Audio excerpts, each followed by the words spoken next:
Meus irmãos, boa noite. Que a paz do nosso querido Mestre esteja em nossos corações. Que a espiritualidade dessa casa nos ajude no trabalho de hoje. Todo mundo bem?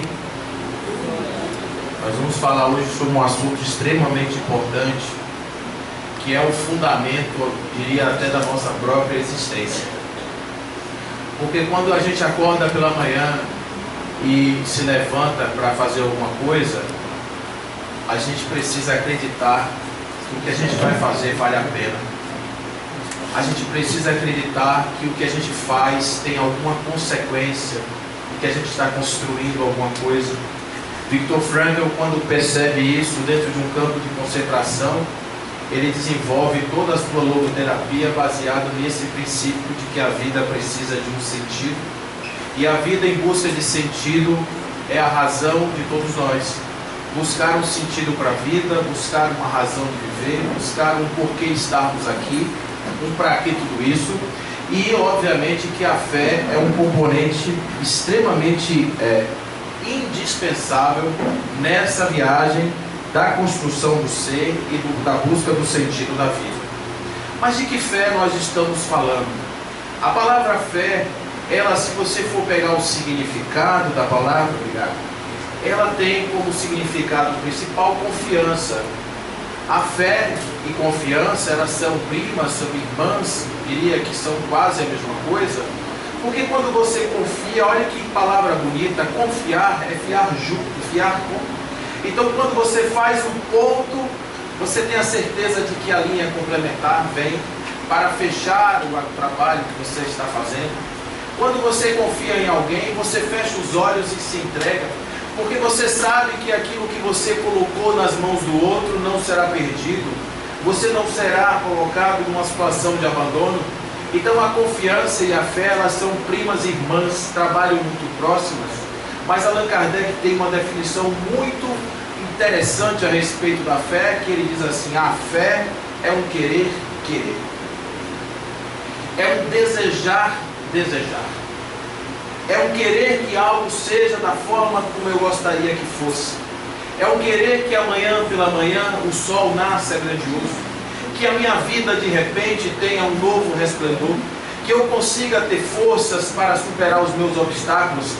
Fé é algo que está relacionado com um desejo ardente de que algo se modifique, de que algo aconteça, de que algo seja da forma como se coloca. Do ponto de vista da construção do pensamento humano, a fé também, ela está eivada de princípios teológicos, ou a própria teologia está sustentada no princípio da fé, e nós vamos encontrar nesse estudo da teologia alguns tipos de fé, não é? E aí a gente tem lá atrás, para quem aí já trabalhou dentro da igreja, para quem já se aprofundou nos postulados da igreja, sabe que a teologia trabalha com aquelas virtudes chamadas virtudes infusas, que são aquelas virtudes que Deus consegue passar para nós. Algumas ele não consegue, algumas nós não temos capacidade, segundo esta teologia, de absorver. As virtudes infusas, elas podem ser de dois tipos. As virtudes que são chamadas de cardeais, que são como bonança, fortaleza, justiça, temperança, e aquelas virtudes são chamadas virtudes teologais, ou as virtudes que nos levam a Deus. Nessa daí nós temos três: a fé, a esperança e a caridade. Na fé, a esperança e a caridade, Allan Kardec vai dizer que a fé é a base, é a fundamentação da esperança, porque quando você espera alguma coisa, você está acreditando que aquilo vai acontecer, e quando você se coloca nessa disposição, o próprio amor vem junto, e com isso a fé passa a ser o sustentáculo da tríade da fé, da esperança e caridade. A fé é o sustentáculo dessas três forças, potências da alma, que Deus consegue passar para todos nós. Mas, para além da questão desses conceitos, que são conceitos da teologia, além disso, Allan Kardec vai fazer um estudo da fé e dizer: existem outros tipos de fé. E uma fé extremamente conhecida de todos nós é aquela fé que é baseada em cima de uma fantasia. Ela é baseada em cima de algo que seja uma espécie de misticismo elaborado, um misticismo forte, que é um fanatismo que chega a ser quase que patológico. A pessoa que tem uma fé fanática, uma fé baseada no fanatismo, ela não está preocupada com a origem do seu dogma, da sustentação da sua crença. Ela não tem a menor preocupação com isso. Ela está apenas interessada em manter como sustentação da sua pessoa aquela crença que a fundamenta. Então, quando algumas pessoas dizem assim, eu creio em tal coisa, eu creio em que você diz assim, meu Deus, como é que uma pessoa pode acreditar nisso? Você não duvide que essa pessoa estruturou a sua personalidade, estruturou toda a segurança do seu eu nessa condição. Essa semana vocês assistiram um rapaz pegar um avião, um foguete, ir para o espaço para poder comprovar que a Terra era plana. É claro que ele vai vir em outra encarnação com outro conceito, porque quando ele chegou antes de cair, ele percebeu que não é. Então, esse tipo de crença é uma crença que Tertuliano lá atrás ele dizia, eu creio mesmo que seja absurdo. Então você imagina o seguinte, você acreditar em determinadas coisas, não me diga, não fale nada comigo, não, porque se você começar a futucar no fundamento da fé dessa pessoa, você destrói toda a sua estrutura. Normalmente, quando você vê uma pessoa assim muito vibrante na religião, quando você vê uma pessoa assim muito defendendo, né, que o povo aí chama, inclusive, tem uma categoria que o povo chama de queimador de feijão, né, que fica na porta ali, insistindo para você mudar de opinião, porque ainda tem isso. Quando essa fé fanática ela toma conta, é quase que um processo obsessivo, ela faz com que você se sinta na obrigação de convencer as outras pessoas também de que a sua fé é uma verdade absoluta. E isso, claro, que passa, não é, por uma necessidade do sujeito de agremiar, fazer prosélitos. Porque quanto mais pessoas acreditarem no absurdo que eu acredito, menos absurdo eles se tornam. Mas essa ainda não é uma fé que tem toda a sua sustentação nas religiões, porque as religiões também têm outros tipos de fé. E Allan Kardec vai chamar a fé vacilante. Essa talvez seja a mais comum de todas elas. É aquela fé que a pessoa diz, eu creio, mas quando chega na hora do vamos ver, não tem crença certa. A pessoa dá já esquece até que crê. Em quem crê, e não consegue sustentar a sua personalidade, o seu momento, as suas ideias, a sua dor, não consegue, porque a fé simplesmente no momento exato da dor, ela abandonou aquela pessoa. A Rabi Dona Tagore diz o seguinte, a fé é um pássaro que canta na madrugada na certeza do amanhecer. Então quando você tem uma fé vacilante, ou quando você tem uma fé baseada em um dogma que não se estrutura corretamente, a chance dessa pessoa se desmanchar, a chance dessa pessoa vir a ser um ateu, a chance dessa pessoa mudar de religião, a chance dessa pessoa não mais acreditar nesta grande pirâmide de sustentação da sua crença é muito grande. Eu gosto de ler os trabalhos de um autor que estuda bastante o Evangelho e é uma das maiores autoridades em Evangelho no mundo. O nome dele é Bart Ehrman. Alguns de vocês já devem ter lido os livros dele. Ele tem livros quando Jesus se transformou em Deus, o que Jesus disse, o que Jesus não disse. Ele tem vários livros interessantes sobre o Evangelho, mas não são opiniões assim, eu acho, não, ele pega livros, textos. E a história dele é interessante pelo seguinte, porque Bart Ehrman, ele era um homem da igreja. Ele era aquele menino que foi criado na igreja, família religiosa, que botou o menino ali, o menino ficava, coroinha, tudo que tinha direito de fazer na igreja, o menino fazia. Só que esse menino gostava tanto da religião que ele resolveu estudar. Só que ele não queria estudar os livros que davam para ele queria estudar os originais. Então ele foi buscar as fontes primárias, as fontes primitivas dos textos que ele lia. Ele aprendeu a ler grego, ele aprendeu a ler hebraico, ele aprendeu a ler aramaico, ele aprendeu história do tempo para se contextualizar do contexto daquelas histórias todas, e foi em busca dos textos, se transformou num grande professor universitário e descobriu uma coisa interessante, que aquilo que fundamentava a sua fé, aquilo que estruturava todo o seu pensamento religioso, não era exatamente como tinham contado para ele. Quando ele procurava, por exemplo, em João, no João, não no João de hoje, comprado ali na civilização, mas no João primitivo, nas primeiras cópias de João, do século II, que eles tiveram acesso aos documentos velhos, os primitivos originais, não os originais de João, mas aqueles que estavam disponíveis no século II, no século III, ele não achou a mulher adúltera. E ele diz, como pode aparecer uma mulher adúltera depois, quando o evangelho primário não tinha? E dessas formas ele foi analisando diversos contextos, histórias e palavras, e ele foi perdendo um pouco a sua fé.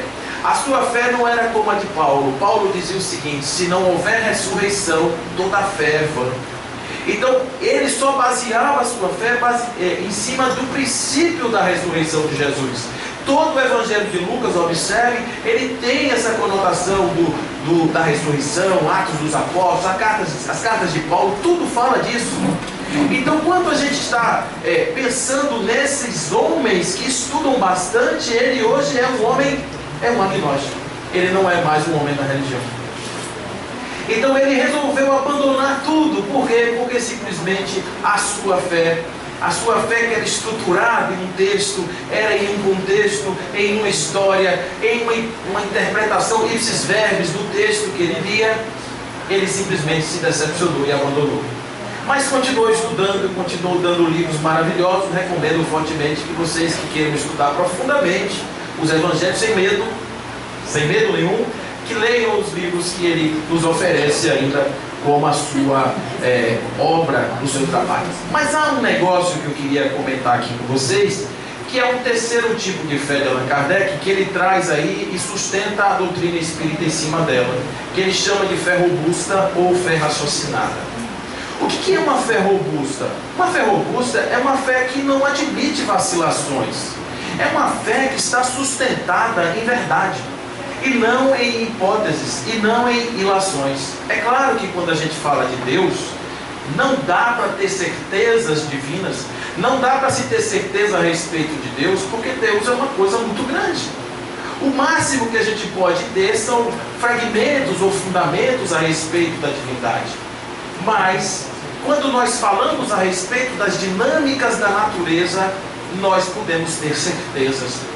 Nós podemos ter certezas quando as coisas apresentam um começo, um meio e um fim, e que nós somos capazes de entender que se as variáveis estão presentes no contexto, as consequências serão esperadas. Eu vou dar um exemplo assim bem claro para a gente entender. Imagine que você chegue na sua casa e convide alguns amigos para tomar um café com você. Um café não é só um cafezinho não, um café. Com tudo, com pão, com bejume, com cuscuz. Eu vou pirraçar vocês, porque quem não jantou ainda vai ficar com fome e vai na cantina ajudar a obra de Sheila. Então, o que acontece? Você chama as pessoas para virem na sua casa tomar um café. Aí você já providenciou o pão, a manteiga, ou cuscuzinho amarelinho, assim, que você vai jogar um ovinho em cima, tá certo, gente? Um aipinzinho, bem molinho, tudo certo. E para tomar um café. Você não convida ninguém na sua casa, vai tomar uma aipim na casa. Não, você convida para tomar um café. O rei da festa é o café. Então, como é que você faz com esse café? Você pega um bule, bota um pouco de água, o suficiente para encher a sua garrafa térmica, e vai ao fogo e coloca esse bule sobre o fogo. Liga o fogo e a partir daí tudo começa. Você vai na despensa, pega o pó do café, pega o coador, você pega lá toda a sua garrafa térmica, já lava, vai na mesa, coloca as xícaras, prepara o pão, faz tudo certo e chama as pessoas para a mesa. Por que você faz isso? Porque você tem certeza que aquela água, quando chegar em 100 graus, ela vai começar a soltar bolinhas, e quando você pegar essas bolinhas, você solta em cima do pó do café. O rapaz me ensinou que não pode ser de vez, tem que ser devagar, para deixar o café respirar, né? A palestra também é cultura, e você começa a soltar ali, e o café então vai dando aquele perfume, e vai enchendo a casa, e você então depois bota no quente frio, e fica tudo certo. As pessoas que estão sentadas à mesa jamais vão se decepcionar com você. O máximo que pode acontecer é você ficar na expectativa da pessoa tomar o café e dizer: mas que café delicioso, né? É isso aí que vai acontecer. Mas imagine uma situação 2, que você convidou as mesmas pessoas para tomarem um café na sua casa, só que ao invés de fazer a água no fogo, você teve uma outra ideia. Você acredita que se você pegar ovo, misturar com sal grosso, limão e canela, e botar isso dentro de uma mistura, dentro de um pires, e botar o bule em cima do pires, ele vai aquecer igual um fogo, da mesma maneira, e ainda por cima você estará ajudando a natureza, porque não estará usando nenhum combustível fóssil. Aí você vai, chama todo mundo para a sua casa, prepara o pão, prepara tudo, a manteiga, e chega lá, prepara a sua mistura de ovo com limão, com canela e joga lá em cima, em sal grosso, bota lá no chão, bota o bule em cima, e todo mundo vai sentar na mesa, esperando quem? O café. Bom, o que pode acontecer? Eu vou falar aqui em termos de uma probabilidade bem forte, que é a probabilidade de esse café não sair. A não ser que alguém faça essa experiência em casa e descubra que isso funciona. Eu só estou dizendo que os componentes foram aleatórios, não li em lugar nenhum, e não repitam isso em casa. Então o que acontece? Se você botar isso aqui, se não eu acredito nisso, que isso aqui vai acontecer, a chance das pessoas não tomarem o café é muito grande, e a chance deles agora nunca mais acreditarem em você, nunca mais acreditarem nas suas propostas, nos seus convites, é muito grande também. Vai dizer assim: mas fulano tem umas ideias de jirico, imagina, botar o ovo em cima do sal grosso para a gente tomar café. Então, guardadas as devidas proporções, existem determinados tipos de fundamento de fé que são assim. Por que uma crença no café ela é boa? Porque você sabe do processo, você conhece as variáveis, você conhece o processo do começo, do meio e do fim. E quando você confia no processo, você não tem dúvida do resultado. Mas quando você não sabe como funciona, você tem que entender que alguém vai ter que lhe convencer de que aquilo é verdade. E aí Allan Kardec diz assim, para terminar de acabar: a fé não se prescreve. É por esse motivo que você não pode chegar com uma pessoa que está passando por um infortúnio muito grande e bater no ombro dela e dizer assim: tenha fé. A pessoa pensa até, olha para você e diz: eu sei, meu irmão, mas lá no fundo ela está pensando: mas eu preciso primeiro do dinheiro para pagar o boleto. Eu preciso primeiro que aquela pessoa me perdoe. Eu preciso primeiro passar no concurso. Eu preciso primeiro que fulano volte ou que fulano vá.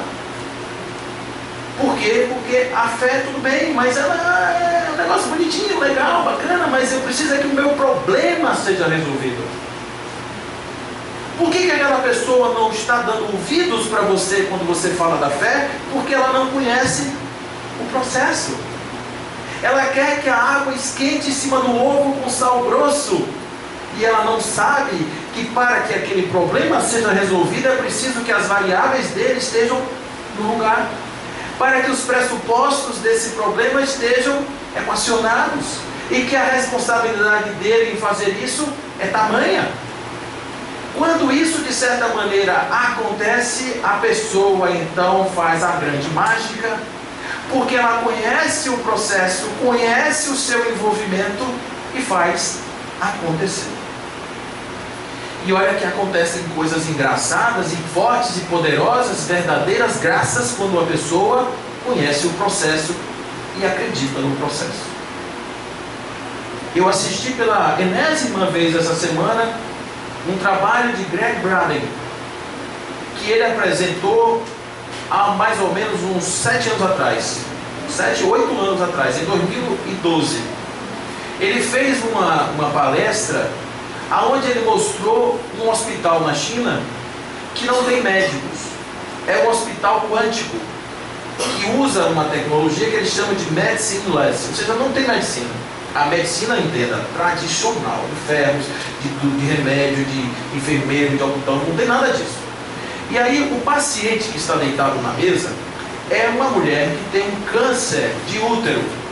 Está com câncer lá, mostrando no aparelho de ultrassom, você vê lá o câncer. E eles vão mostrar duas telas. Uma tela, o útero com câncer, e na outra, o que vai acontecer durante o procedimento.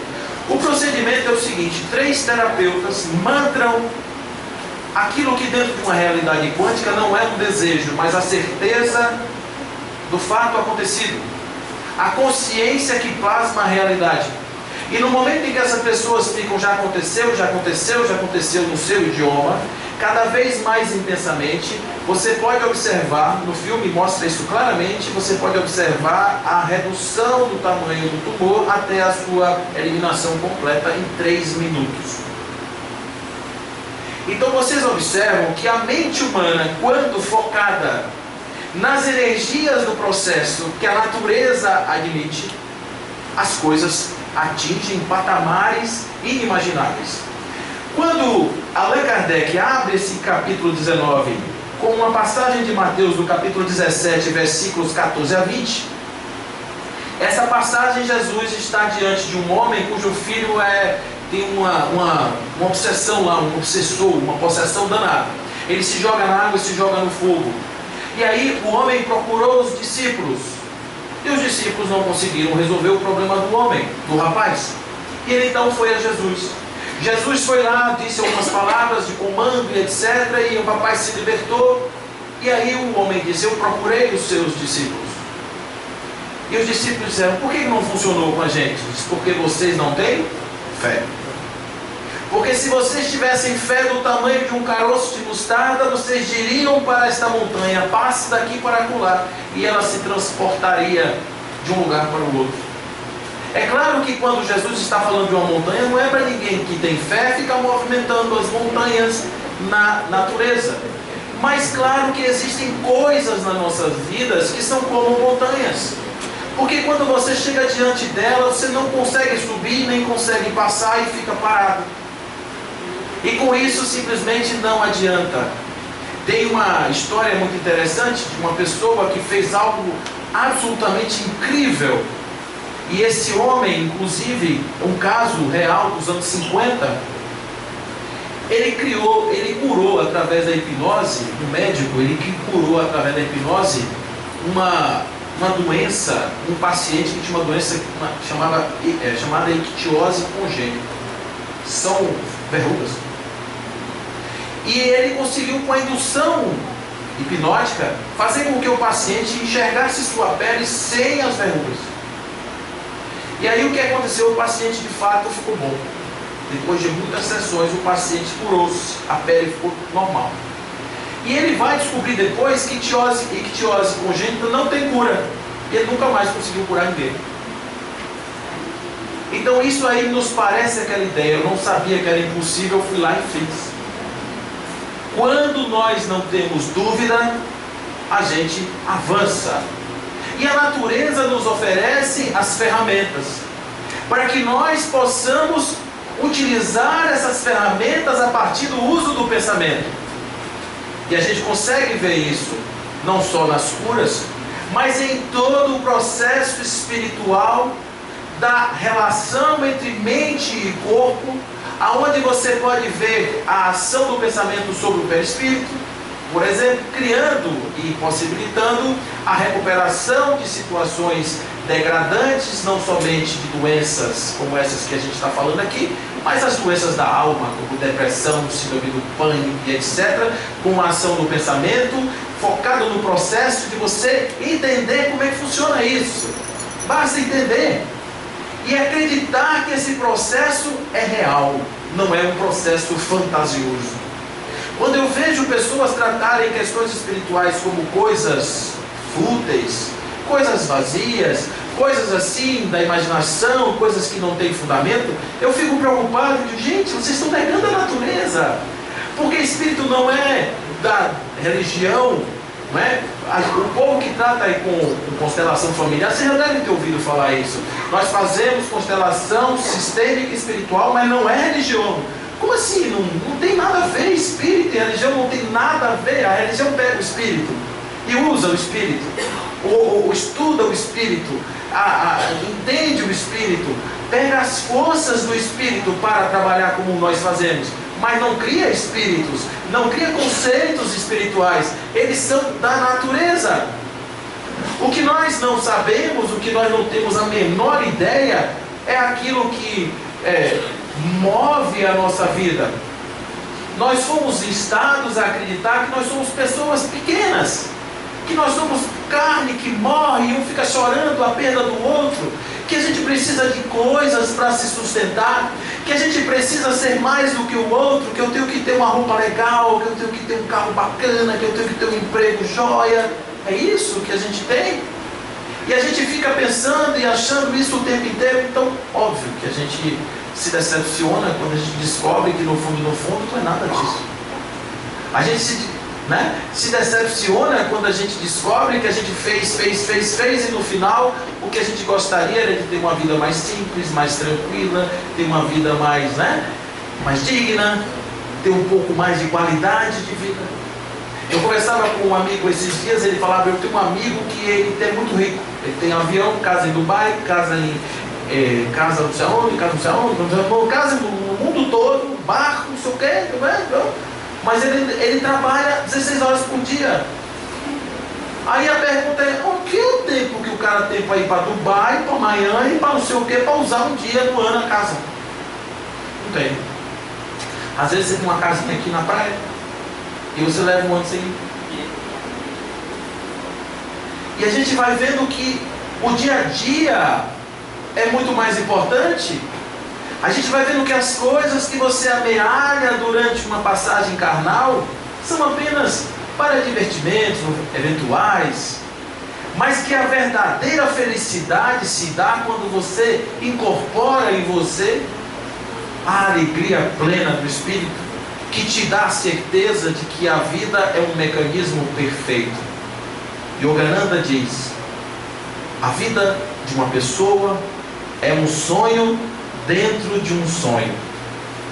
O primeiro sonho é o sonho divino, que sonha na possibilidade da multiplicidade das suas expressões. Nós somos expressões de Deus, que sonham, por sua vez, em sua existência numa pseudo-individualidade. Então nós somos sonhadores de uma realidade sonhada do divino. Não existe nada no universo que não seja divino. Não existe nenhum pedaço de nada que não seja divino.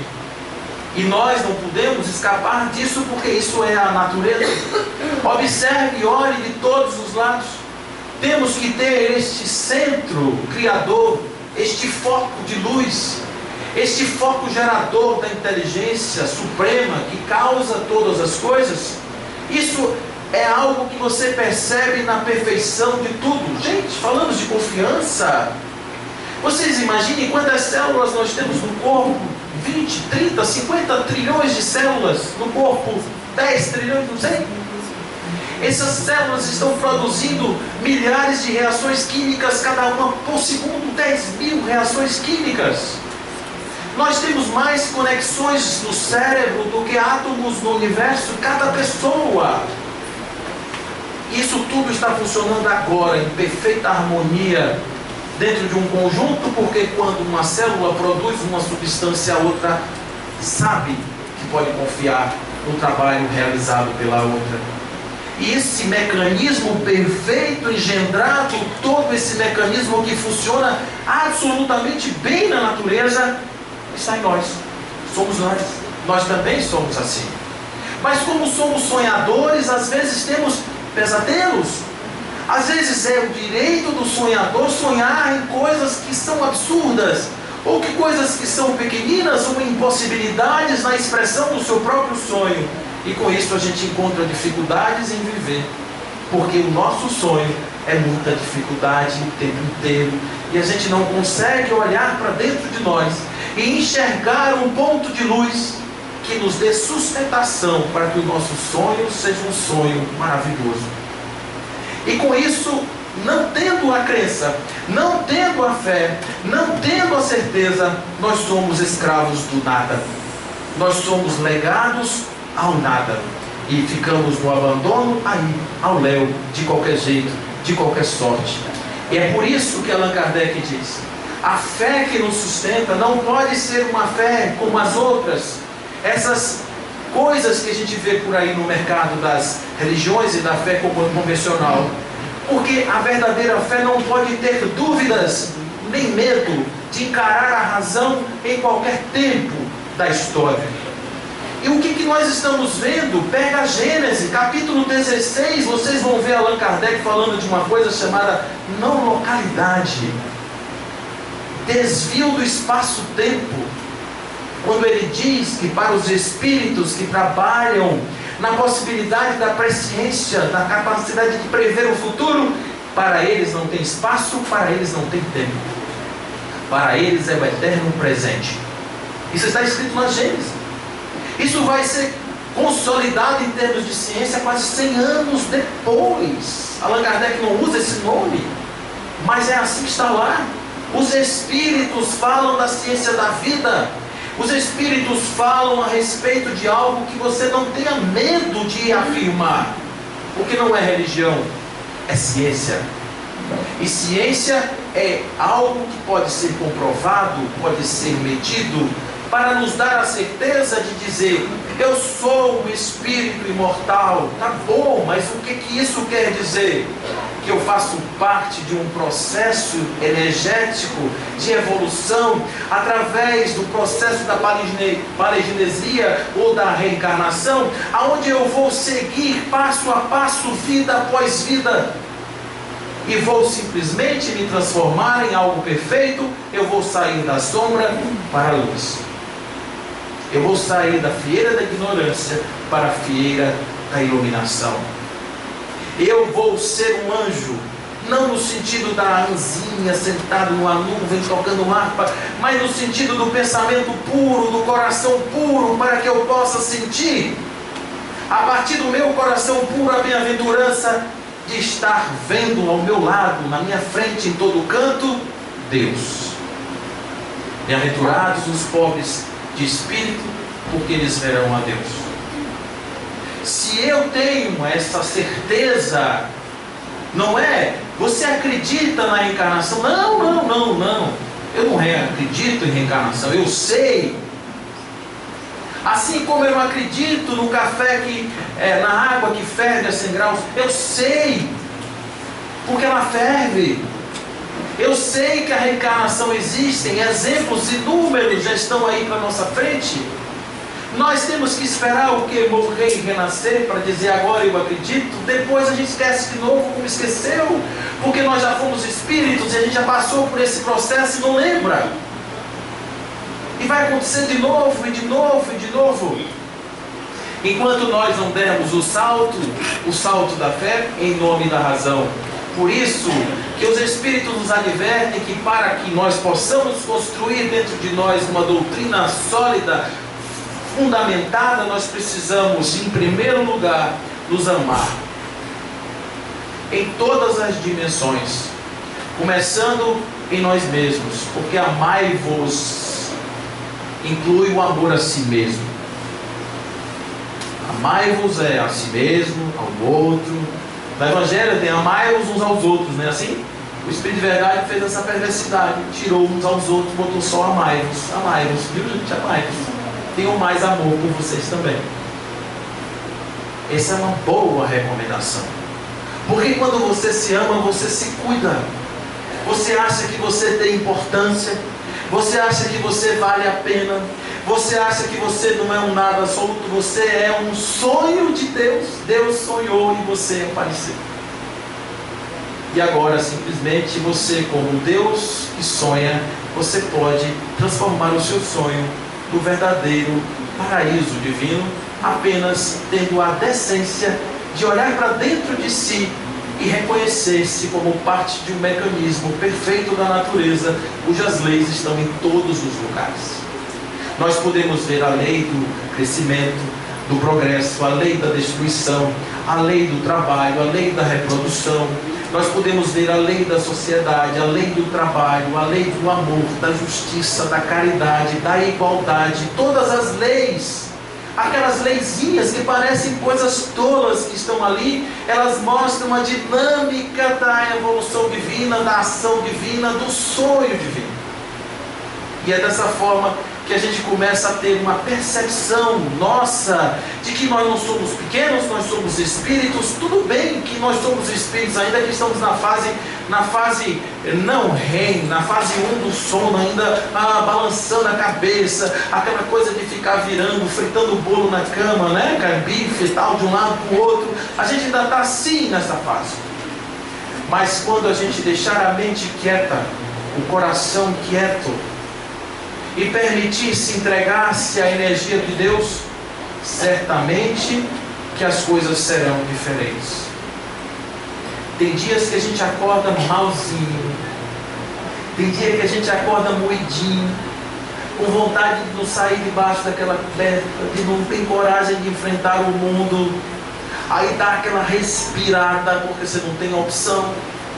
Levanta arrastando o chinelo, vai para o banheiro, toma um banho, vai se arrastando para o trabalho, até a hora que você se convence que não tem jeito, que você tem que estar naquele lugar, e que você tem duas formas de estar ali, ou olhando para baixo, ou olhando para cima. Porque quando você olha para cima, você vê o tamanho da imensidão que te cerca. Você vê a perfeição. Olha para o céu hoje. Quem olhar para cima hoje vai ver uma lua que parece que é uma bola enfeitando o aniversário de uma criança. E toda vez que a gente olhar para cima, a gente vai ter aquela sensação de aqueles olhos amorosos do divino estão nos olhando naquele instante e dizendo: ô filho, presta atenção em mim de vez em quando. Não se abandone, porque eu não vou te abandonar. Mas faz parte do mecanismo que Deus nos deixe conduzir as nossas vidas através do livre-arbítrio. Faz parte do mecanismo que Deus nos permita cometer os nossos erros, que para Ele não são erros. Para Ele é a perfeição do mecanismo. As igrejas caem com fiéis dentro. Vocês já observaram isso? As pessoas estão ali, todo mundo rezando, de repente dá um terremoto, o teto da igreja cai e leva aquelas pessoas para o além.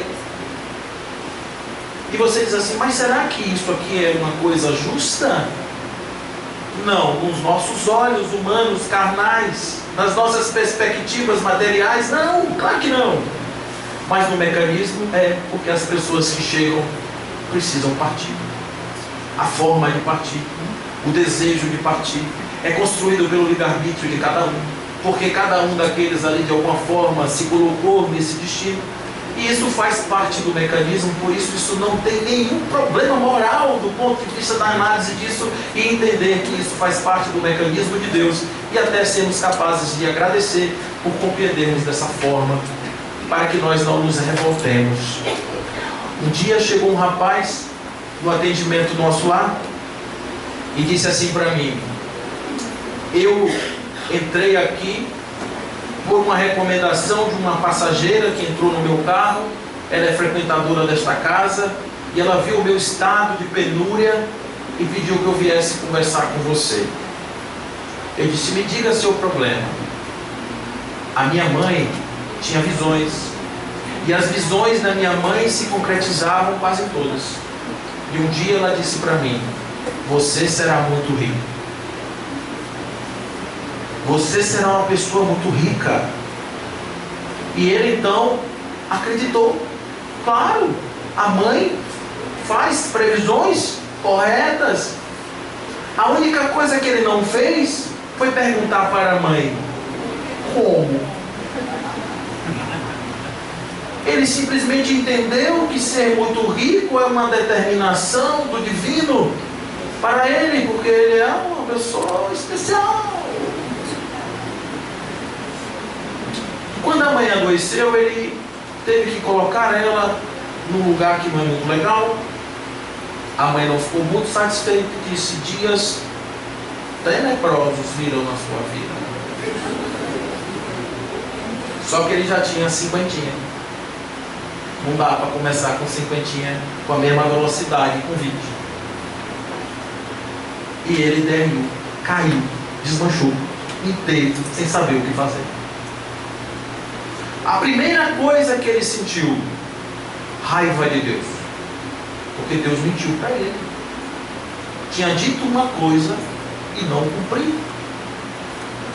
Vocês vejam uma vida jogada no lixo, uma vida jogada fora por uma crença mal posicionada. Porque se ele entendesse o mecanismo, ele simplesmente estaria trabalhando, se esforçando e sabendo que eventualmente os ventos da bonança poderiam soprar na sua casa, na sua vida, se assim esse fosse o seu valor. Mas não foi isso que aconteceu. Muitas pessoas se enganam dentro da nossa religião, porque existem pessoas que infelizmente mistificam, enganam, dizem coisas que não fazem o menor sentido. Cai um avião hoje, amanhã tem uma explicação do espiritismo que o avião caiu porque o motor parou. Não é do espiritismo, é da mecânica, é da ciência. As pessoas morreram porque quando normalmente você cai de uma altura de 10 mil metros, você morre.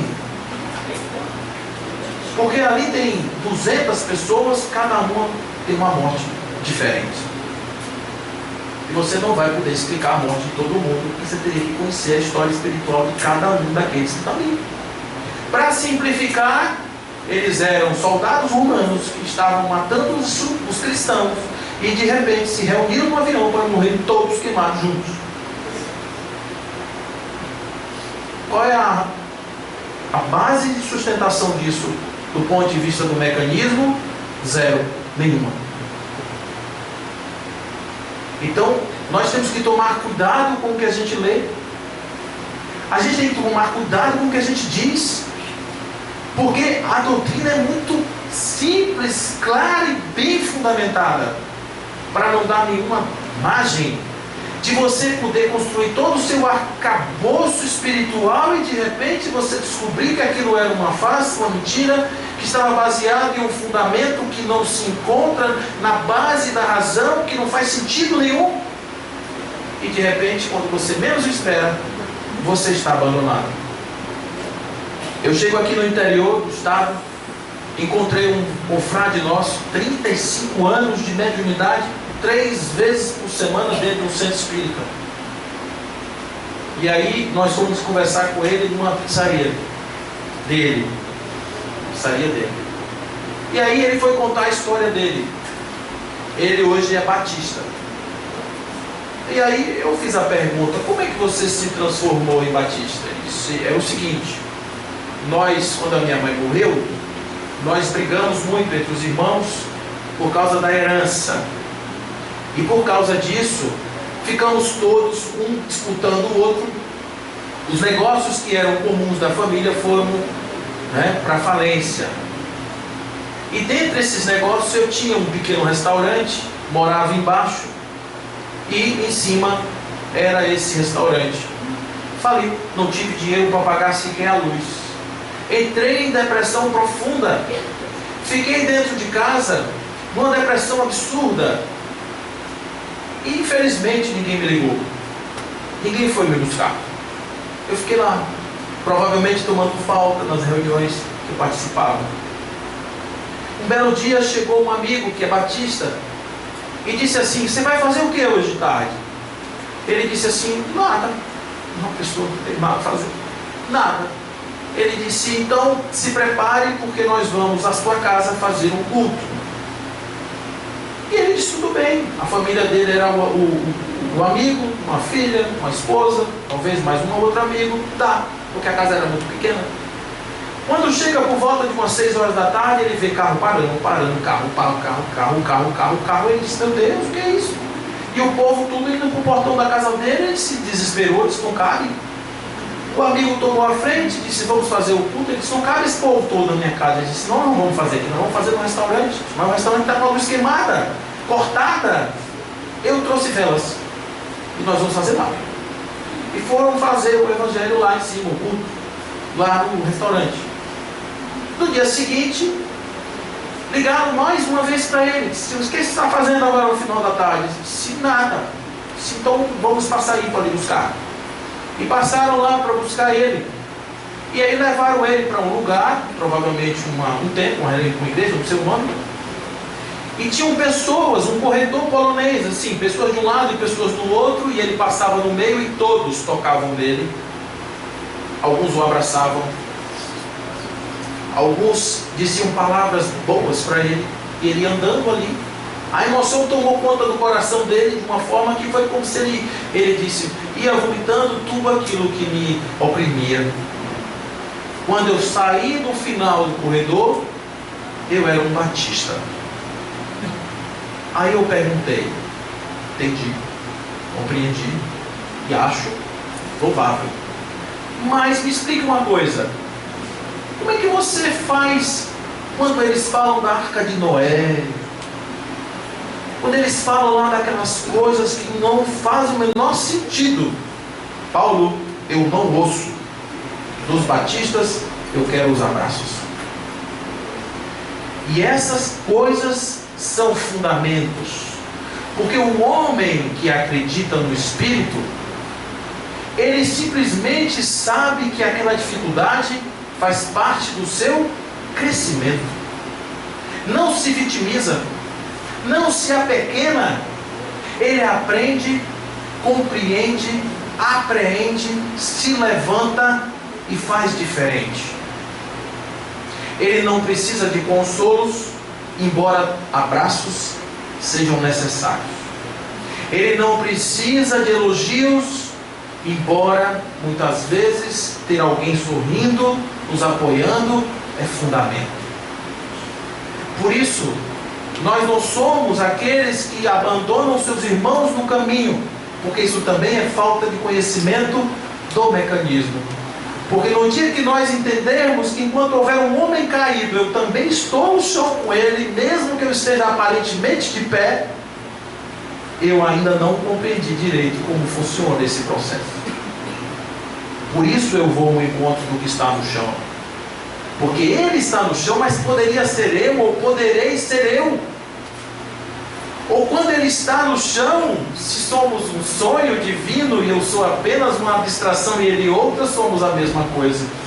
Então ele caído dói em mim, como se eu assim estivesse. O nome disso é caridade.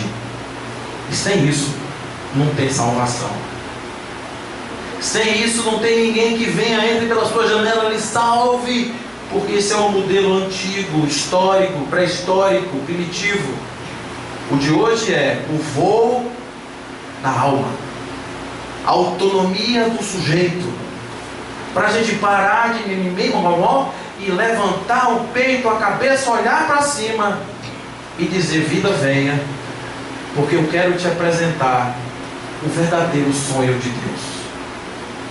Eu quero te apresentar uma pessoa que entendeu como funciona. E é por isso que o filho pródigo recebe do pai a seguinte mensagem: meu filho estava perdido e foi reencontrado. Meu filho estava morto e renasceu. É assim que somos nós. É assim que deveríamos ser. Não ficar imaginando que nós vamos resolver nossos problemas se o Espírito aparecer na minha frente e disser o que eu tenho que fazer. Porque existe um Espírito dentro de mim, gritando para eu fazer, e eu não estou ouvindo o que ele quer dizer para mim, porque eu só quero fazer o que o meu ego manda, o que a aparência pede, o que a sociedade exige. Eu preciso fazer o que o meu coração pede para que eu faça. E é dessa maneira que a gente vai começando a construir a nossa percepção a respeito da fé como um verdadeiro instrumento. Uma vez perguntaram para mim: Paulo, Deus ajuda as pessoas quando precisam? Não. É a minha resposta. Como assim não? Não quando precisam. Em todo momento. Em verdade, Ele não vem quando eu estou no chão. Antes de eu existir, Ele me colocou, me deu ferramentas e me deu dentro de mim uma potência. E disse: pense nela, acredite nela, e quando você conseguir senti-la, eu estarei com você. Eu nunca vou te abandonar. E desse momento em diante, nunca peça a Deus para vir. Peça apenas a você, para sentir em você o Deus que já existe lá dentro, querendo acontecer, querendo mostrar o que você é capaz de fazer, querendo fazer com que você saia desse lugar e vá para outro lugar melhor. Porque o que Deus quer não é que a gente fique batendo cabeça, se é que Ele quer. O que Ele espera, o que esse mecanismo espera, é que no final de toda essa confusão, a gente consiga sonhar juntos com um mundo muito melhor.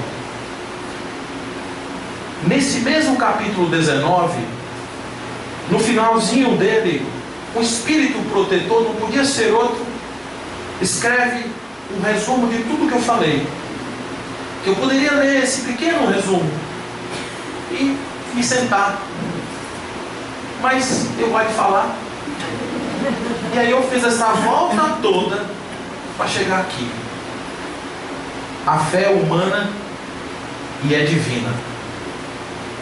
É humana porque você é capaz de fazer coisas incríveis, construir prédios, as pirâmides do Egito, os jardins suspensos da Babilônia, a conquista de Constantinopla, uma coisa absurda que foi feita, uma empresa absurda, você não tem ideia do tamanho daquilo. Tudo isso porque pessoas acreditaram em si mesmas. É divina porque ela é capaz de prodígios, porque ela é capaz de mudar as coisas e de transformar tudo. Se todos os encarnados, olha só o que ele diz, se achassem bem persuadidos da força que em si trazem, e se quisessem pôr a vontade a serviço desta força, seriam capazes de realizar o que aqui até hoje eles chamaram de prodígios, e que no entanto não passa de um desenvolvimento das faculdades humanas. O que Jesus fala da montanha, o nosso Espírito aqui diz que se nós tivéssemos a certeza do que temos dentro de nós e colocássemos o nosso pensamento alinhado a esta certeza, nós faríamos aquilo que nós chamamos de prodígios, e nós estaríamos dando aso àquilo que é apenas o nosso desenvolvimento enquanto seres humanos. Não busquem fora o que já está por dentro. Busquem por dentro o que vocês gostariam de mostrar por fora. Que a paz do Cristo esteja em nossos corações e que nunca nos abandonemos nessa estrada linda do viver. Fiquem com Deus, que assim seja.